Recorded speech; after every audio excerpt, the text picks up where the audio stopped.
네, 안녕하세요. 이원재입니다. 오늘 지금 서울 광화문에서 라이브 진행합니다. 뉴스토마토 광화문 스튜디오인데요. 오늘 날씨가 아침에 눈이 오다가 오후에 비가 오다가 지금 오후 5시가 되니까 라이브 시작할 때 이제 햇빛이 짱짱합니다.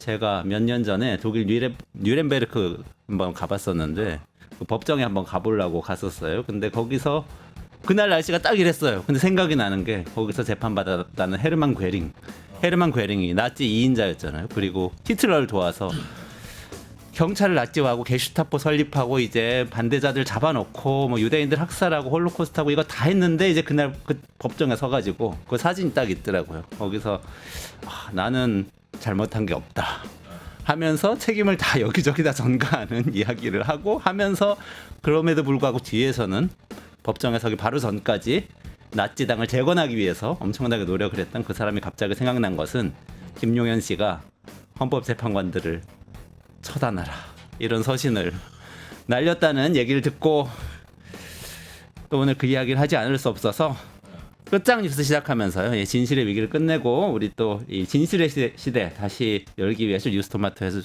준비한 뉴스토크쇼 끝장 뉴스에서 또 그 이야기 좀 해봤으면 좋겠습니다. 자, 윤석열 씨의 마지막 발악 어떻게 끝낼 것인가. 박영식 시사 에디터 그리고 김종대 전 국회의원님 모시고 오늘 이야기 한번 진행해 보겠습니다. 어서 오세요. 네, 안녕하세요. 반갑습니다.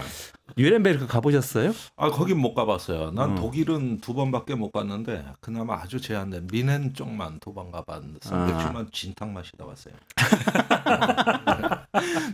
미넨하면 맥주죠. 예, 아니, 맥주 축제가 열리는데. 아니 가셔서 근데 그 나치와 이 홀로코스트에 대해서 뭔가 좀 묵념이라도 하시지 않으셨습니까? 아니 거기가 나치의 발상지입니다. 히틀러가 그 극장에서 화가하다가 나중에 1차 대전 참전하고 네네. 그다음에 이제 돌아와서 나치 운동을 일으켰는데 거기가 발상지예요. 미넨. 예. 그래서 미넨에서는 역사 얘기를 삼가라는 그 충고를 해요. 그 7, 80대 노인들이 안 좋아한다. 뭔가 역사적인 뭐랄까 그 부끄러움도 있겠지만은 우리가 뭘 잘못했냐 이런 마음도 있어요. 그래서 그래요. 괜히 논쟁을 하게 되니까 삼가하라는 주의를 받았습니다. 여전히 그런 게 남아 있군요. 독일도 설마 그럴진데 그죠? 그러면 우리나라도 어쩌면 그렇게 될 수도 있잖아요.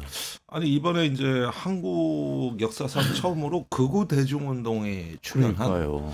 아주 그 분기점에 와 있습니다. 네. 과거에 태극기 운동이라 그러면은 이제 노년층을 중심으로 해서 약간 고립된 개인들의 좀 구린 집회였거든요. 네네. 근데 그게 이제 3.1절 집회를 기점으로 양상이 바뀌었다고 보는데 우선은 참여하는 계층이 다양해졌습니다.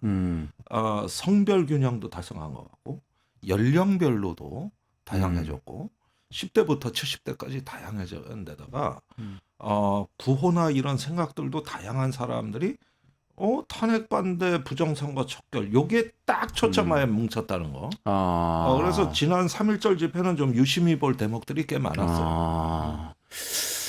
우리나라가 진짜 이 독일 같은 그런 상황이 돼서는 안 될 텐데 지금 AfD라고 또 정치 세력화된 어떤 나치를 옹호하는 집단이 생길 정도가 됐잖아요. 그렇게 돼가지고는 안 될 것 같은데 참 걱정입니다. 요즘에 이제 그 2030 세대 쪽으로 그 뭐 집회들의 분위기가 많이 옮겨 붙기도 하는데 특히 과거에 이제 보수 집회, 뭐 태극기 성족이 등장하는 집회에서는 이런 광경은 많이 없었거든요. 근데 이제 2030을 이제 무대 위로 올리거나 2030을 중심으로 만들어서 이제 이 극우 보수 집회의 뿌리가 노년층이나 중장년층이 아니라 젊은 층이 이제 주도하는 그림으로 만들어 가려고 하는 나름의 어떤 이걸 뭐 변모라고 해야 될지 성장이라고 해야 될지는 모르겠습니다만 이런 새로운 모습이 보여지는 거죠. 외연적 확장이 있었다고 봅니다. 네. 그런데 이 부분에서 우리가 지금 굉장히 인식이 우리도 갇혀 있다고 생각이 되는 것이 한국 민주주의가 외롭고 고립된 개인들을 따뜻하게 품어주지 못하는 한 그 사람들이 자꾸 극우의 광장으로 몰려가는 흐름은 형성된다. 민주주의가 효능감이 있고 활력이 넘치고 그러면서 그 문제를 해결해 가려는 어떤 진지함 거기다 정치권이 무엇보다도 새로운 나라에 대한 비전을 제시하면서 좀 결기 있고 당차게 나가지 않고 맨날 헌법재판이 어떻고 조기 대선이 어떻고 이러다 보니까 그게 중요하지 않다는 게 아니라 이런 걸 통해 새로운 나라로 가자고 하는 조금 네. 어떤 비전 제시는 왜 없냐. 여야 원탁 야 6당 원탁 회의가 만들어졌다는데 지금 네. 의제가 하나도 없거든요. 그냥 만들기만 했어요. 바로 이런 모습이에요. 그러니까 그렇게 되면은 이 민주주의에 대한 신뢰가 감소하고 민주주의가 뭐 중요하냐 그것보다는 착착 감기는 주장들. 뭐 이건 저 중국 때문이야 간첩 때문이야 이렇게 하는데 이런데 자꾸 그 쏠리는 여지를 마련해 준다는 겁니다. 그래서 이거 생각 잘해야 돼요. 지금 탄핵을 하고 응징을 한다는 건 어떤 가치로 하느냐는 거예요. 윤석열을 감옥에 보냈다 이거예요. 그 다음에는 새로운 나라를 만드는데 우리 정치와 오피니언들은 무슨 책임을 질 것인가 이런 걸 분명하게 이야기하고 민주주의가 이런 문제 해결 능력 또 고립된 개인들에게 말을 걸어주는 좀 이러한 어떤 정치의 품격이 나와줘야 극우의 광장을 이길 수 있는 거지. 맨날 음모론이다 이렇게 하고 있는데 더 불어나는 거는 이건 좀 당혹스러운 거 아닙니까? 그렇게요. 민주주의가 우리의 삶을 좀 더 낫게 만든다는 믿음을 줘야 될 텐데 오늘 그러면 준비된 뉴스를 좀 살펴보면서 그런 비전을 어떻게 만들 수 있는지 좀 더 좋은 말씀 주시면 좋겠습니다. 네. 박영식 에디터님. 예.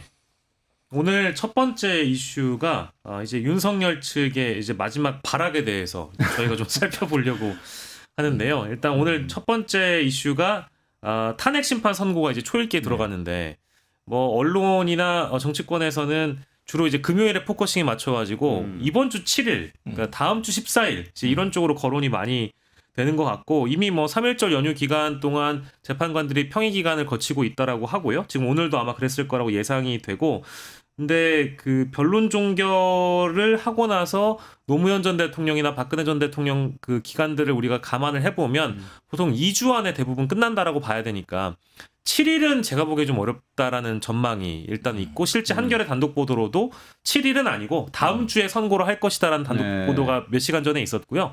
그렇게 따진다면 2주 안인데 그러니까 다음 주 월요일부터 금요일 사이에 언제 내려질 것인가 이제 여기에 일단 지금 주목이 되고 있고 뭐 정가에서 도도는 이제 일설로는 뭐 11일 뭐 얘기도 나오고 있고요. 그러니까 뭐 금요일이니까 왜 주목이 받느냐? 건가요? 그러니까 보통 헌법재판소에서 탄핵 선고가 금요일에 있었던 것도 사실이고 선고를 한다고 하면 금요일에 보통 많이 했다고 합니다. 그래서 법조인들 대다수가 금요일이라고 얘기를 하다 보니까 언론에서도 금요일로 많이 전망을 했는데 지금 또 일설에 의하면 화요일 3월 11일이 되지 않을까라는 그런 정보지의 내용이 또 돌고 있어서 뭐 재판관들이나 아는 내용을 저희가 예상하기는 좀 어려울 것 같다는 생각이 들고요. 일단 선고 기일은 잡혀야지 될 것 같습니다. 잡혀하는 거다. 네.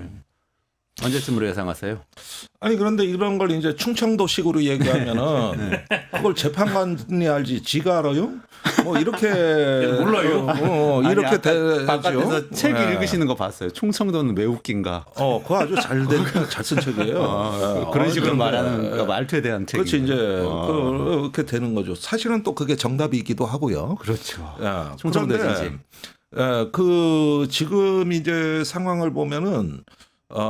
일단은 그 오래 끌면 끌수록 이 사회적 비용이 높아진다는 거는 재판관들도 알고 있는 것 같습니다.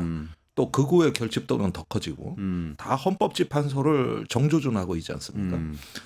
그래서 더 끌면 위험해진다는 것도 알고 있고 그렇다고 빨리 당장 7일 날 하게 되면 또 졸속이라 소리 듣고 요 중간에서 어떤 정치적 조율을 하지 않을까 그런 면에서 이미 결론은 사실 내려져 있고 그걸 어떻게 논리적으로 이제 그걸 판결문을 쓰느냐 문제만 남은 거기 때문에 저는 다음 주가 합리적이지 않냐고 봐요.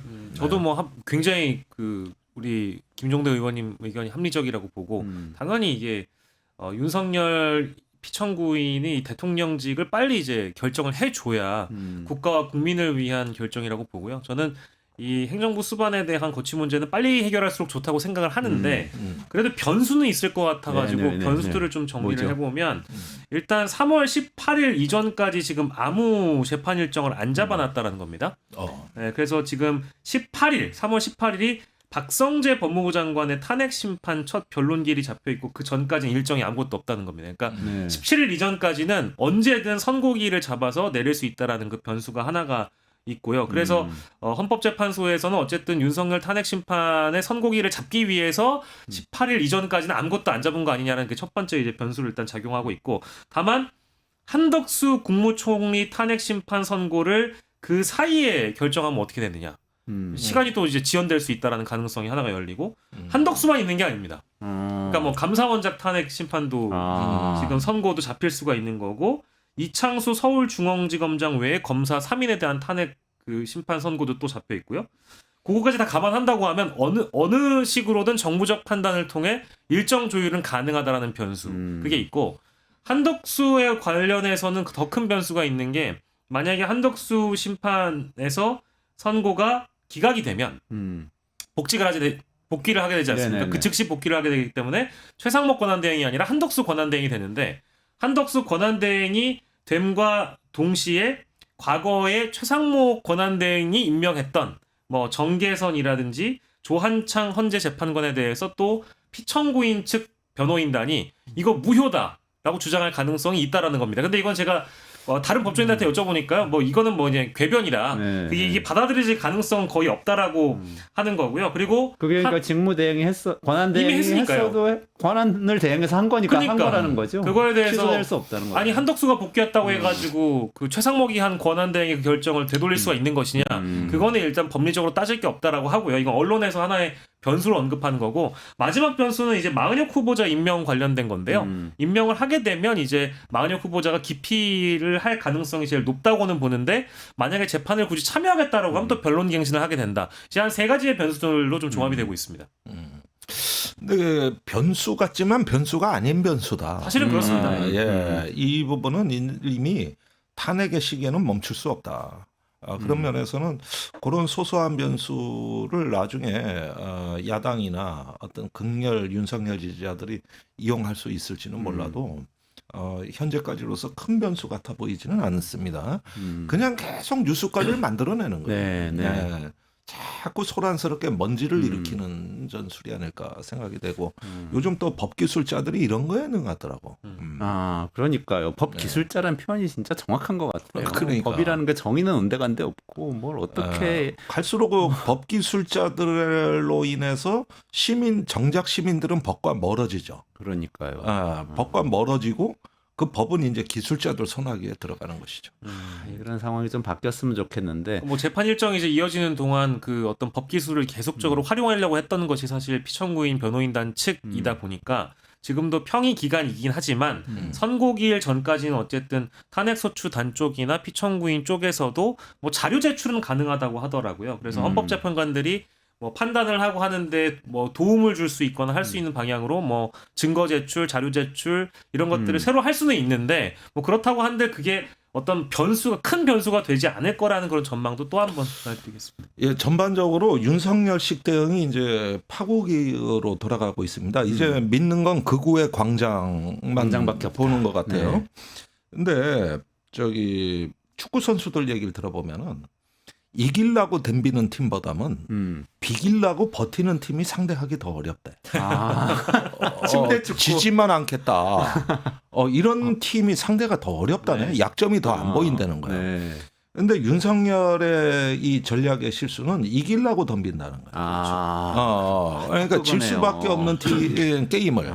그러면은 이번에 헌재에서 이 윤석열이 최후까지는 자기가 국정 혼란이 목표가 아니라 또 다른 어떤 국정 안정을 하려고 그랬고, 이렇게 해서 보수를 괴멸시키면 나라가 어떻게 되고 이러면서 일단 그 뭔가 호소형 이런 논리를 해가지고 방어를 하는 게 이게 비기는 전략인데, 이 전략을 썼으면 사실은 골치 아팠을 뻔했어요. 그랬는데 뭐 그냥 부정선거가 어떻고 뭐 중국 북한의 간첩이 어떻고 이래버리니까 이거는 지는 게임을 이기겠다고 우긴단 말이야.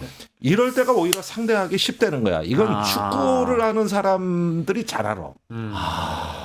성렬 씨가 축구를 잘 모르나 봐요. 그래, 눈도 이제 그렇고, 또 군대도 안 갔고, 이제 군대 축구 하면 다 알아. 내 얘기가 무슨 얘기인지 알아. 그러게요. 단단하게 수비라도 하고, 좀 해서 이기진 못하더라도 지지는 말자. 이렇게 버티는 애들이 참 축구 해보면 어렵다고. 그렇죠, 그렇죠. 어? 그런 전략을 안 쓴 거지. 네. 뭐 무작정 막 댐비다 보니까 무리수를 너무 많이 뒀다라는 평가가 뭐 지금 계속 그게 나오고 이제 그 헌법재판소 처단하자, 네. 뭐 헌법재판소를 그러니까요. 가루로 만들자 여기까지 간 건데요. 이거는 뭐냐면은 지 골문 비워놓고 저쪽 팀이 골키퍼까지 중앙선을 다 넘어온겨. 그래가지고 뻥 차면 그냥 들어가는 거네요. 아니 실제로 그런 사례가 있잖아. 그 저기 월드컵에서 우리나라가 독일하고 만났을 때 맞아요. 독일이 1대0으로 지니까 시간 얼마 안 남았거든. 그 골키퍼가 넘어와서 그랬죠. 예. 맞아. 하는 걸 싹 뺏어가지고 그냥 대충 저쪽으로 뻥 차주니까 손흥민이 가서 그냥 우아하게 넣어버렸잖아. 예. 이게 이기려고 덤비는 놈은 이렇게 상대하면 되는 건데 이게 이제 지금 그때 독일 팀 같이 된 거지 이제. 그러니까 아마 역사와 우리 헌정사에 남을 만한 헌법재판소의 탄핵 심판이 아니었나 이런 생각이 드는 게 뭐 이미 지나간 일이긴 합니다만 피청구인 측 변호사가 뭐 자신이 개몽됐다라고 얘기를 하면서 이게 무슨 자신의 어떤 정치 선전장도 아닌데 그런 발언을 변호사죠. 했다라는 거는 이거는 뭐 우리 역사에 남을 만한 진짜 저는 개몽되었습니다. 웃픈 장면입니다. 예, 진짜 웃픈 장면입니다. 지금 그 민주당에서는 재보궐 선거하고 동시에 하려면 뭐 다음 주에 그 빨리 13일 이전에 탄핵 이 결정이 내려져야 된다. 뭐 이런 얘기를 또 하네요. 재보궐 선거하고 연결이 돼 있어요. 그러니까 어쨌든 대선은 지금 이 선고로부터 60일 이내 대선을 하게 돼 있다는 건 많이들 알고 계신데. 그러니까 이제 재보선이랑 같이 치르면 비용 절감이 된다라는 이야기인데요. 조국혁신당의 박은정 의원하고 민주당의 또 이제 진성준 전체위원장도 이제 오늘 사실 밝힌 내용인데 13일 이전에 선고를 하면 4월 2일로 예정돼 있는 재보궐 선거를 5월 조기 대선 날과 같은 날에 이제 치러질 수 있게끔 만들 수 있다는 얘기입니다. 그러면 이제 뭐 비용이 세금이 한 367억 원 정도 절감이 될 수 있기 때문에 13일 이전에 하는 게 뭐 효율적으로도 좋지 않겠냐. 뭐 세금 줄인다고 하는데 그 싫어할 국민이 있겠습니까? 근데 이 주장이 굉장히 합리적으로 들리기는 합니다만은 그렇다고 해가지고 헌법재판관들이 자신들의 평의 기간을 뭐 다급하게 단축시키거나 민주당의 주장을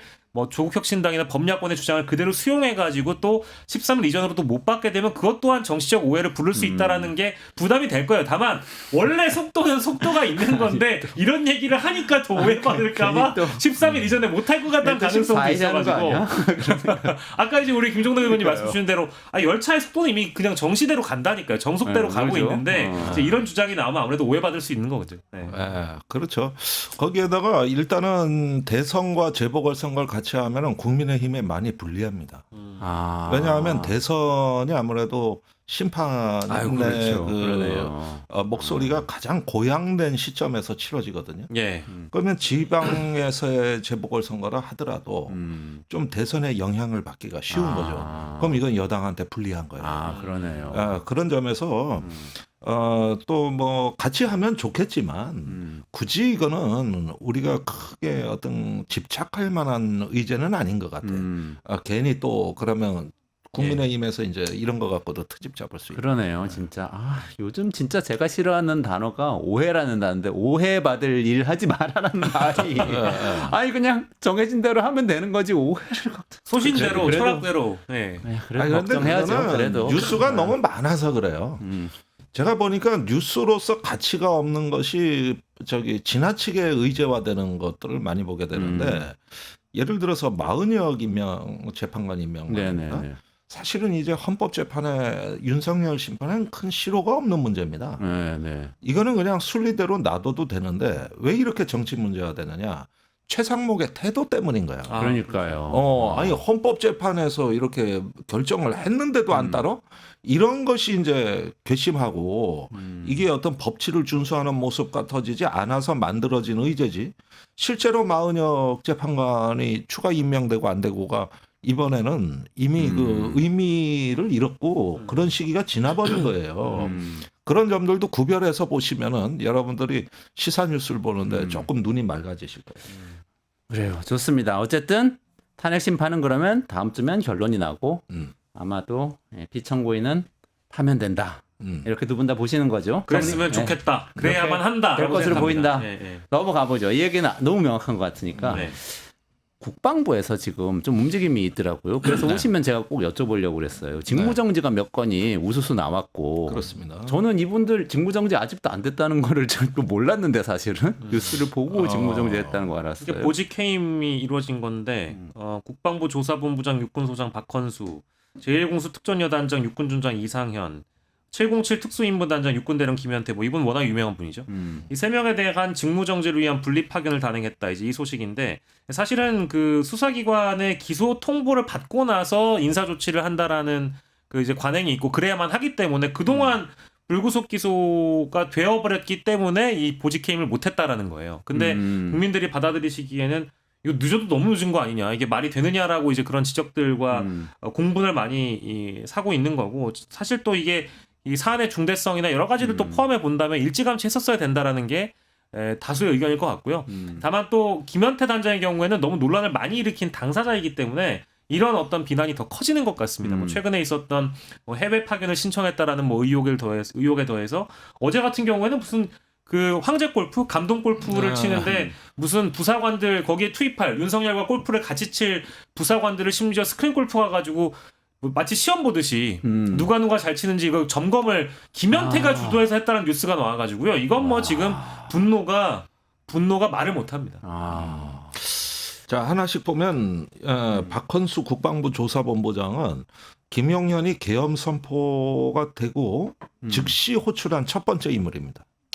장관실로 불려갔어요. 그때 아마 수사단과 관련된 거, 그다음에 국방부 조사본부에서 체포와 수사 인력을 지원한 거, 이런 부분 때문에 계엄 초기부터 그 굉장히 의혹이 많았던 인물입니다. 오히려 만시지탄이에요. 그래서 이 조사본부 쪽은 굉장히 눈여겨보셔야 되고 우리가 알려지지 않은 비밀이 많다.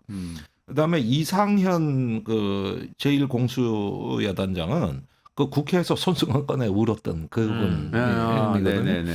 국회 상임위장에 혼자 남아서 이렇게 울었고 굉장히 회한이 있는 상황을 보여줬는데 여기가 이제 국회 출동한 부대입니다. 1공수가.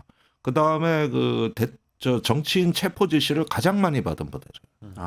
그러니까 이 부분에서 상부로부터 내려온 명령을 이제 출동부대 계엄군에게 전달하는 어떤 하나의 중간 단계가 바로 여단장이다 하는 부분이고, 그다음에 김현태 707 단장 같은 경우는 다른 사람들이 다 군인으로서 명령에 복종해야 되는 정상 참작을 해준다 할지라도 이 사람만큼은 해줘서는 안 돼요. 이 사람만큼은. 이 사람은 초기에 뉘우치고 자기 부대원을 보호하려는 행태를 보이려다가 이후에 말 바꾸기를 하면서 거꾸로 그러게요. 확신범으로 바뀐 사람이에요. 이거는 아마 707 부대원들한테도 심각한 피해를 줄 수 있는 발언이고 조직과 군에 대한 배신 행위입니다.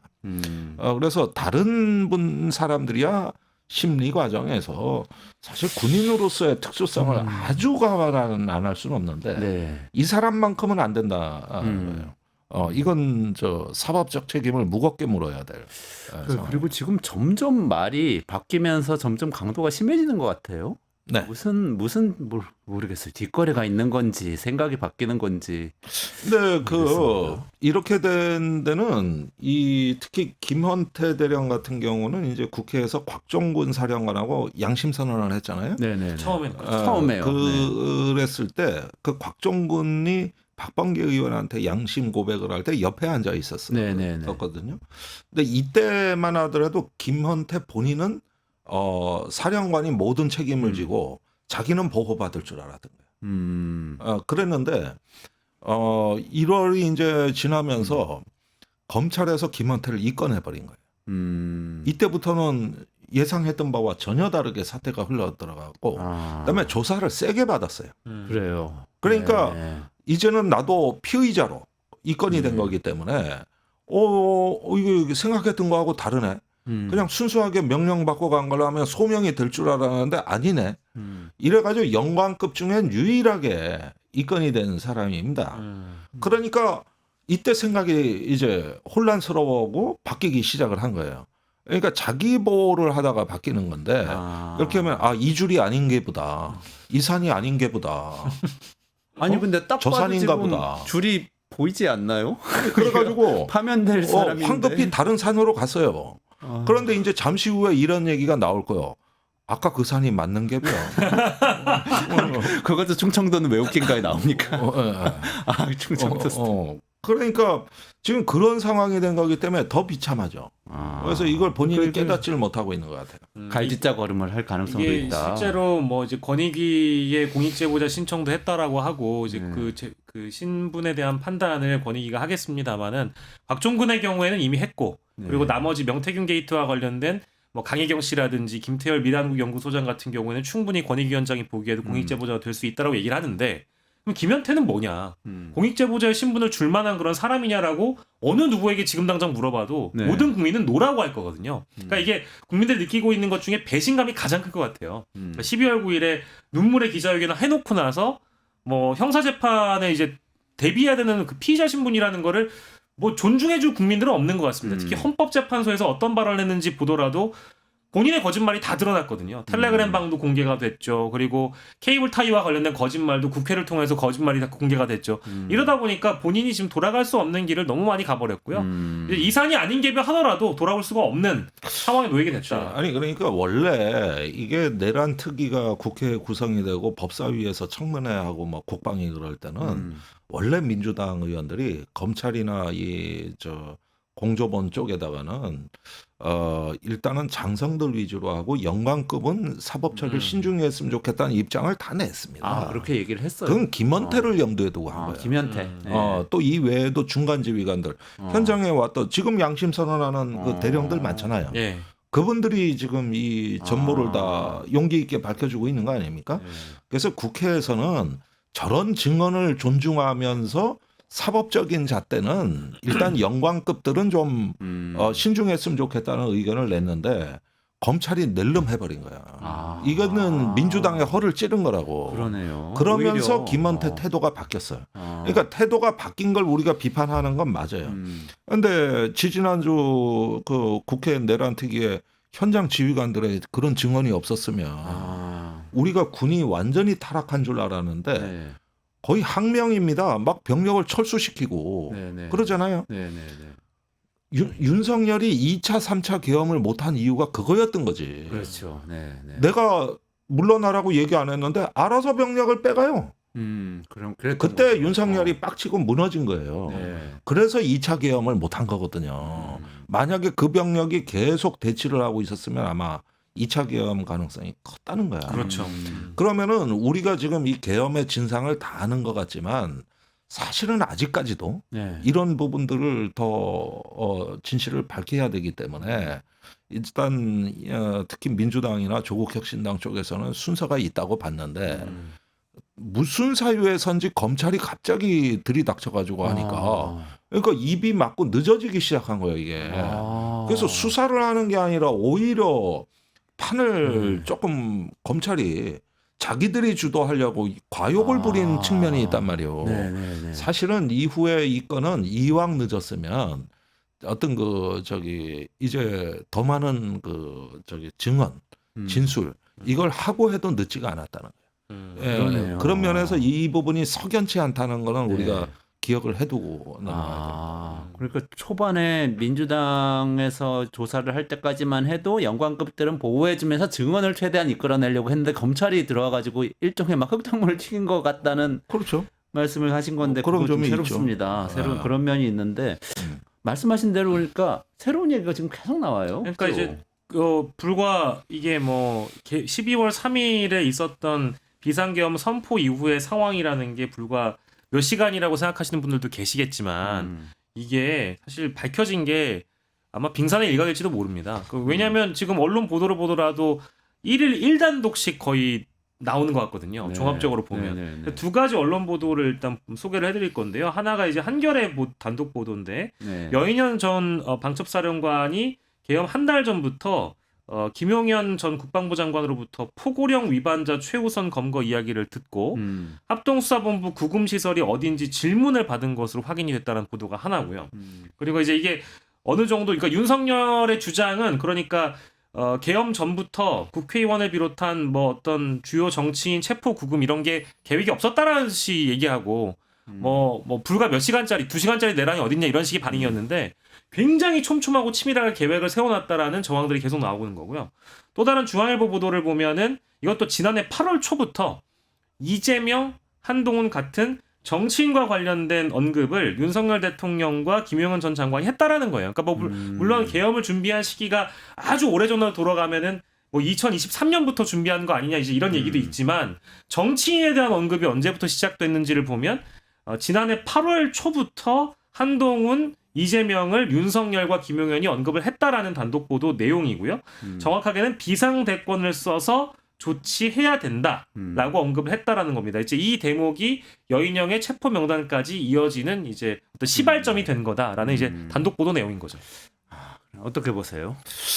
그러니까 우리가 이 점을 좀 살펴봐야 되겠습니다. 이게 뉴스에 끌려다니다 보니까 자꾸 이제 조금 여기서 좀 멈추고 좀 한 가지 생각해 봐야 될 점이 이거예요. 우리가 5.16이나 12.11 봤거든요. 네. 그러면은 대다수의 그 계엄이라는 게 이게 친위 쿠데타건 역성 쿠데타건 또 심지어 10월 유신 그 72년도에 친위 쿠데타까지도 다 봤을 때 대부분 국가의 시설과 기능을 장악하는 데 초점을 맞추고 있어요. 네. 그러니까 다시 말하면 그 계엄이 선포되는 그 순간에는 체포가 주가 아니에요. 그러네요. 국회, 방송국, 방송국을 꼭 장악하고. 대학. 맞아요. 이렇게 해가지고 그 국가의 신경과 동맥을 장악하는 거. 신경과 동맥을 장악해서 우리가 통제하는데 이게 주로 계엄이 맞춰져 있습니다. 근데 반면에 이번 계엄의 경우에는 이런 계획이 별로 없고 정치인들 체포에 극단적으로 집착을 한다는 거예요. 그러니까요. 사실은 정치인 체포나 예비 검속은 5.17 비상계엄 전국 확대 같을 때가 오히려 그렇습니다. 전두환이 합수부 그때는 밤 10시에 비상계엄을 전국으로 확대한다 그러지만 저녁 8시부터 예비 검속이 들어갔어요. 정치인들 체포가. 근데 그거는 비상계엄을 전국 확대하는 게 이미 12.12 때 권력 잡고 2차 쿠데타였잖아. 그러니까 사정이 좀 다르죠. 그리고 10월 유신도 선포하고 나중에 정치인들을 잡아들인 건 긴급 조치로 잡아들인 겁니다. 그 계엄 자체가 아니라. 그러면 뭐냐 하면은 국회라는 이 기능과 시설을 어떻게 장악할 것이냐. 그다음에 저기 그 유튜브나 어떤 방송국은 어떻게 할 거냐. 주로 원래 계엄 계획은 이거거든. 근데 그게 90%여야 되는데 거꾸로 이번 계엄의 경우에는 의원들 인물에 초점을 맞추는 게 일찍부터 있었다는 거죠. 그러니까 계엄은 정치인 체포를 하기 위해 거꾸로 맞춘 아이디어예요. 이렇게 이해가십니까? 체포가 먼저인 거. 그러니까 이번 계엄은 어떤 국가의 시설 기능을 통제하고 이렇게 맥을 짚어 나가는 게 아니라 일단은 처절한 증오와 원한의 복수국을 하고 그 다음에 그걸 합리화하기 위해서 계엄을 하는 거예요.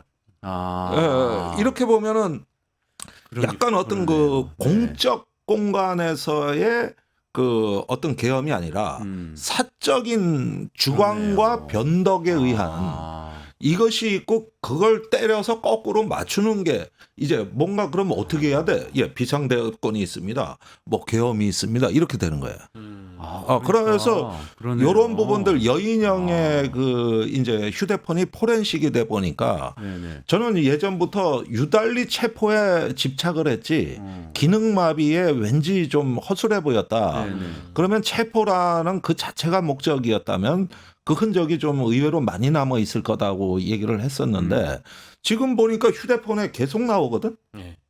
그리고 시간도 훨씬 앞당겨져 있다는 거죠. 그렇게 하면 이게 이번 사태의 성격을 규정하는데 여러분들이 이걸 어떻게 참고해야 되는지가 이제 좀 정리가 되는 것이죠. 중요한 말씀이네요. 진짜 중요한 격공합니다. 격공. 그러네요. 사적 계엄이라는 표현을 많이 했는데 체포가 먼저 방점이 찍혀지고 나서 그 뒤에 있던 어떤 절차나 시스템을 보려고 하다 보니까 마음이 급해서 하나도 갖추지 못했다라는 게 이제 설득이 되네요. 나 저 사람들 너무 미워. 미우니까 나는 검사니까 체포하는 거는 내 익숙하니까 체포를 해야겠어. 체포하려면 어떻게 해야 돼? 그러니까 몰라. 계엄 같은 게 있어요. 계엄을 그러면 일단 선포하고 그다음에 어떻게 그다음에 하지? 그렇죠. 이렇게 그렇게 간 했다는 거죠. 그렇게 간 거예요. 그래서 이게 논의 순서나 이 흐름과 맥락을 보셔야 되고 네. 그런데 이제 그 단지 여기에서도 그렇다고 계획이나 기능 장악이 없었던 건 아닙니다. 네. 그래 비중이 작다 하더라도 있는 건 있는 거예요. 그런데 왜 그러면 저기 미리 그러면 체포가 목적이었다면 미리 옛날 5.17 때 같이 이렇게 체포를 먼저 하고 계엄으로 갈 수도 있는데 그건 왜 안 했냐는 건데 그게 1980년도 당시만 하더라도 휴대폰이 없었고 전화나 통신이나 이런 것들이 굉장히 미흡했어요.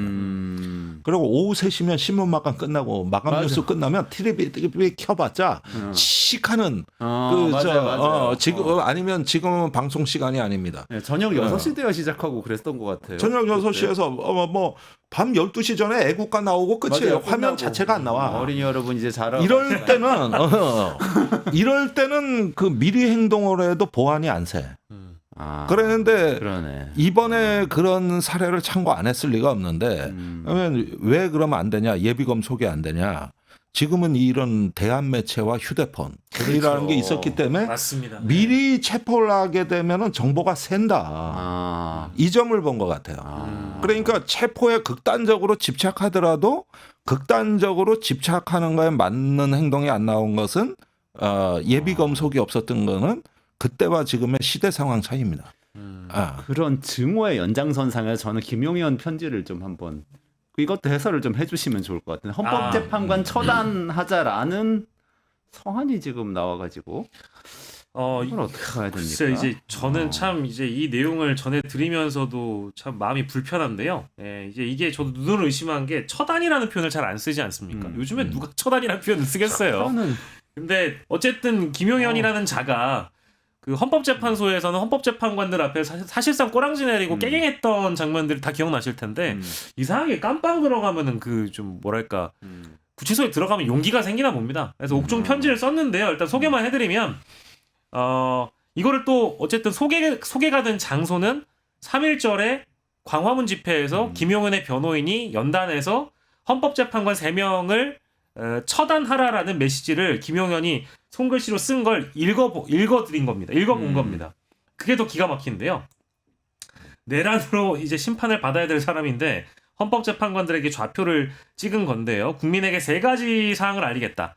탄핵 각하와 탄핵 소추한 채 의결과 함께 3번째 항에 문영배, 이미선, 정계선 헌법재판관 3명을 이름을 적시해놨고요. 처단하라라고 적었고 밑줄도 쳐놨습니다. 밑줄도 쳐놓고 그래서 이명규라는 변호사가 장관이 적어주신 구호를 제가 읽고 외치겠습니다. 함께 따라해 주십시오. 불법 탄핵 재판을 주도한 문영배, 이미선이, 정계선이를 즉각 처단하자 이렇게 외치면 거기 있는 사람들이 처단하자라고 이제 같이 뭐랄까 이제 외쳐준 겁니다. 근데 사인도 한 거네요 지금. 네, 사인도 해서 김용현 본인이 썼다고 이 옥중 편지를 공개한 거예요. 근데 이 처단이라는 글자가 익숙하실 텐데 사실은 계엄 포고령에도 의료 현장을 이탈한 그 의료인들을 처단한다. 계엄법에 의해 처단한다. 48시간 이내에 복귀하지 않으면 그때 표현이 들어왔었죠. 그래서 맞아요. 그때도 이게 뭐 하는 짓거리인가 했었는데 이번에도 마찬가지로 2024년에 이어서 2025년에 이어서 처단한다는 표현이 또 들어간 겁니다. 어떻게 보세요? 근데 이거는 저기 3.1절 집회용으로 쓴 겁니다. 저 작성 일자가 2월 28일이잖아요. 그리고 3.1절에 대대적인 집회가 예고돼 있었고. 극우 세력 결집 지키려고. 그렇죠. 그래서 변호인이 내일 집회가 크게 열린다. 근데 요 최근에 윤석열과 김용현이 이 극우 집회에 대단한 기대를 걸고 있거든요. 그리고 감동적이라 그랬고 실제로 심리적인 어떤 일종의 안정장치 내지는 위로의 어떤 그 효과를 발휘하고 있다는 거예요. 그렇게 해가지고 자기의 상실감을 보상받으려는 듯이 마치 하다 보니까 이 집회에 대한 극우의 광장을 본인의 어떤 영혼의 안식처가 집어넣는 그러니까 이런 상황에서 그 먹잇감을 던져준 거라고 보여집니다. 그러니까 저 구호도 의도적으로 그 집회용으로 맞춰줬다. 맞춰준 거고 그다음에 처단하라는 표현은 김용현이 굉장히 좋아하는 표현인 것 같아요. 그런데 이상하게 지금 저기 그 윤석열 대통령이 수거된 상황 아닙니까? 그렇죠. 엄밀히 얘기하면 네. 국민에게 수고했죠. 네. 그러니까 수거하려다 수거 당하신 거 아니야? 그렇죠. 그다음에 그러네요. 이제 극우의 강장은 달빛 그림자 아닌가? 호수 위에 달 그림자 아닌가? 그렇죠, 그렇죠. 호수의 달 그림자. 보기엔 아름답지만 예. 새벽이면 사라져. 아. 그러니까 이거는 그 수거된 자들의 달 그림자가 그러네요. 있는 것이다. 잔바람 잔파도에도 흔들리고 어. 새벽이 되면 사라지고 말. 아니 흔들리면 더 아름다워 사실. 아 그래요? 어. 지금 흔들리는 보이는 건가? 것보다 3.1절 잔물결에 흔들리는 달빛을 보노라. 아, 이런 어떤 건데 달빛 감상 이게 중이시다. 유일하게 그들의 지금 어떤 자기들의 마음을 달래주는 기제다. 그러다 보니까 달 그림자를 쫓고 있다. 이런 거죠. 저는 이제 뉴스의 가치가 없는 것들이 뉴스가 됐기 때문에 국민들도 더 피로하시고 지금의 상황이 굉장히 지지부진하게 느껴질 수 있다라는 측면을 아까 시작에 이제 김 의원님께서 지적을 해주셨는데 저는 사실 이게 일고의 가치도 없는 메시지긴 하거든요. 근데 이게 다만 우리 역사에 남겨두고 이런 정말 누군가를 국민을 처단하려고 했던 자가 처단을 당했고 국민으로부터 심판을 받는 과정임에도 불구하고 죄송한 표현입니다만 주둥이가 아직까지 살아있어가지고 이런 망언을 쏟아낸다라는 거에 대해서 우리 국민들이 깊이 기억해두고 네. 이런 무도한 자들을 네. 국민의 이름으로 심판을 해두고 두 번 다시는 이런 걸 꿈도 못 꾸게 만들어준다는 차원에서 기억을 해둬야 된다. 그런 그렇지. 측면의 뉴스 가치는 있는 거죠. 그러면서 이거는 기록물이고요. 그런데 이제 다음번에 또 다른 소요 사태나 폭동이 있다면은 이거를 선동죄로 책임을 물어야 됩니다. 네. 그러게요. 그러니까 지금까지 그래야 되겠네요. 내란죄는 내란죄고 네, 네. 그 이후로도 계속 선동을 했거든요. 그래서 마침 이 서신이 고발이 됐습니다. 네, 맞습니다, 네. 맞습니다. 아, 고발이 됐어요. 네, 예. 지금 시민단체 사세행이라는 단체로부터 네. 김용현 전 국방부 장관을 내란 선동 혐의로 경찰에 고발이 됐고요. 사실 저희가 오늘 시간이 좀 부족해가지고 못 다룰 수도 있어서 미리 말씀을 드립니다만 사실 이 집회에서 저는 더 놀라웠던 건 현직 국민의힘 의원, 사실은 전과자죠. 국민의힘 서천호 의원이라는 분이 헌재를 때려 부수자 이런 발언을 했었거든요. 물론 전환길 씨의 경우에는 헌재를 가루가 될 것이다 이런 경고를 하긴 했지만 헌재를 때려 부수자는 좀 더 직관적이고 적시한 메시지이기 때문에 이건 선동이 맞거든요. 그리고 근데 전한글 씨는 공직자는 아니잖아요. 그렇죠. 근데 서천호 의원은 무대에 나가가지고요. 헌재를 때려 부수자라고 언급을 했기 때문에 이거는 선동 혐의로 고발하는 게 맞죠. 예. 네. 사실은 그런 면에서 최근에 정광훈 수사가 지지부진한 것도 뼈아픈 대목입니다. 네, 맞습니다. 전담팀을 만들었잖아요. 경찰이 만들었죠. 예. 그때 정광훈이 살짝 꼬랑질 내렸거든. 맞습니다. 기자회견까지 했었어요. 그 틈을 타서 세이브 코리아가 치고 올라온 거예요. 정확히 그때입니다. 그렇군요. 그 빈틈을 노리고 네, 이제 네, 자기들끼리 경쟁이 붙은 거고. 그러니까 수사가 들어가면 어쨌든 위축이 되는군요. 그런데 지금 와가지고 경찰 수사가 별게 없으니까 다시 광화문으로 더 많이 간 거지. 그래서 이 전체적인 판을 이렇게 보면은 이번 김용현 편지를 비롯해서 이런 것들에 대해 가지고 이 사법적인 어떤 그 응징의 조짐이 안 보인다는 거. 이거 굉장히 심각한 문제예요. 그러니까 이제 지연된 정의가 아니라고 얘기를 하는 이유가 그러니까 이게 더 걱정이 되는 게요. 사실 여의도파, 광화문파 이게 집회가 나눠져 있습니다만은 이게 뭐 지네들끼리 싸우니까 뭐 우리 입장에선 좋은 거 아닙니까? 이런 얘기하시는 분도 계신데 저는 동의할 수가 없는 게 뭐 역사적으로도 그렇고 지금 우리 헌정사도 정치사도 쫙 훑어보면은 본인들끼리 같은 진영 내에서 치열하게 다투고 극단적으로 경쟁하고 거기 안에 폭력과 선동 선전이 들어가게 되면 누가 더 극단적으로 활동할 수 있는지를 경쟁을 하게 된단 말이에요. 그러면서 폭력 사태가 발생합니다. 근데 여기도 보면 지금 여의도파, 광화문파 이렇게 나눠져 있는데 이 틈을 타서 세이브 코리아가 새를 불렸거든요. 그러면 또 광화문이 뒤질 수가 없기 때문에 이번 헌재에서 내려지는 판결이나 이런 거를 두고 불복하는 움직임이 폭력의 양상으로 되살아날 가능성이 너무 높다. 근데 그 되살아나는 조짐 하에 보면 이게 뭔가 메인스트림 위에 올라와 있는 극우 집단이 아니라 뭔가 새로 태동하는 극우의 새싹들 이런 사람들이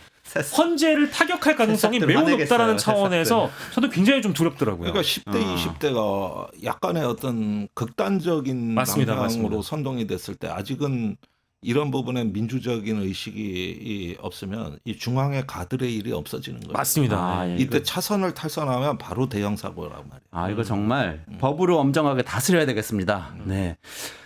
저기 우리 명태균 얘기를 해야 되는데 시간이 거의 다 갔는데 그래도 말씀 좀 주시고 가야 돼요. 뉴스토마토가 12.3 내란을 막아낸 시민영웅 1000명 찾기 프로젝트를 진행합니다. 내란을 막고 탄핵 소추를 이뤄낸 시민영웅 1000명을 찾아내 대한민국 민주주의의 역사로 기록하고 시상의 본보기로 삼음으로써 민주주의를 더 널리 확산하기 위한 프로젝트입니다. 이 과정에 직접 참여했거나 참여자를 추천해 주실 분들은 우측 제보하기 QR코드나 아래 메일로 추천 및 제보해 주세요. 많은 참여 바랍니다. 뉴스토마토와 함께해 주실 분들을 기다립니다.